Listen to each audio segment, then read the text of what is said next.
نام خدا، بخش اول از آموزش به کارگیری ورد. خب ما میایم تو پنجره جستجوگر کامپیوترمون و کلمه ورد رو تایپ میکنیم.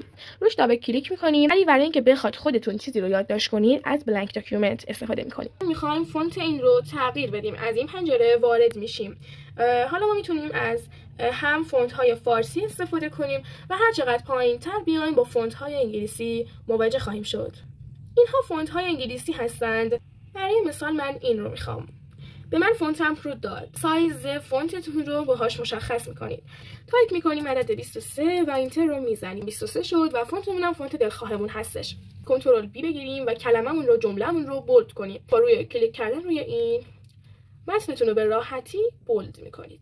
میخواد وسطچین باشه، وسطی رو کلیک میکنید و جملهتون وسطچین میشه. راست بره از این استفاده میکنید. چجوری میتونم جمله‌مو یا کلمه‌مو رنگی کنم یا دور حاشیه بدم؟ وقتی این رو کلیک کنیم دور حاشیه رو زرد میکنه و اگه بخوایم متنمون رنگی باشه از اینجا رنگ انتخاب میکنیم. توی متنم کلیک میکنم و از رنگ آبی استفاده میکنم. جمله‌م آبی شد. ممنون که با ما همراه بودی. لایک و ساب یادت نره.